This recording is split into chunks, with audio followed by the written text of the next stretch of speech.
As someone that really struggles with my hair, this is probably my favorite shampoo and conditioner I've tried in a very long time.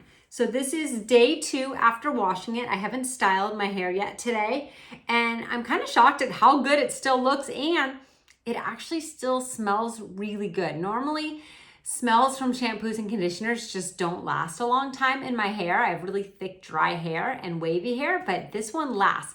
And that's probably the first thing I noticed when I used the shampoo and conditioner is how good it smells.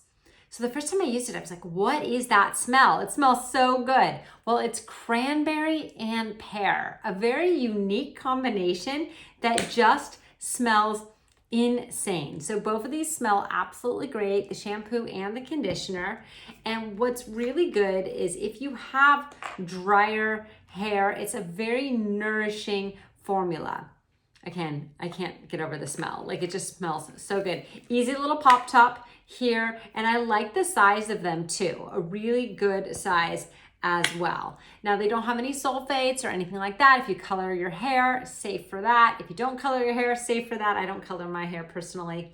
But I really, really love this brand. First time I'd heard about them, tried them out. They sent me the shampoo and conditioner, and I think I'm gonna be a customer for life because I love it.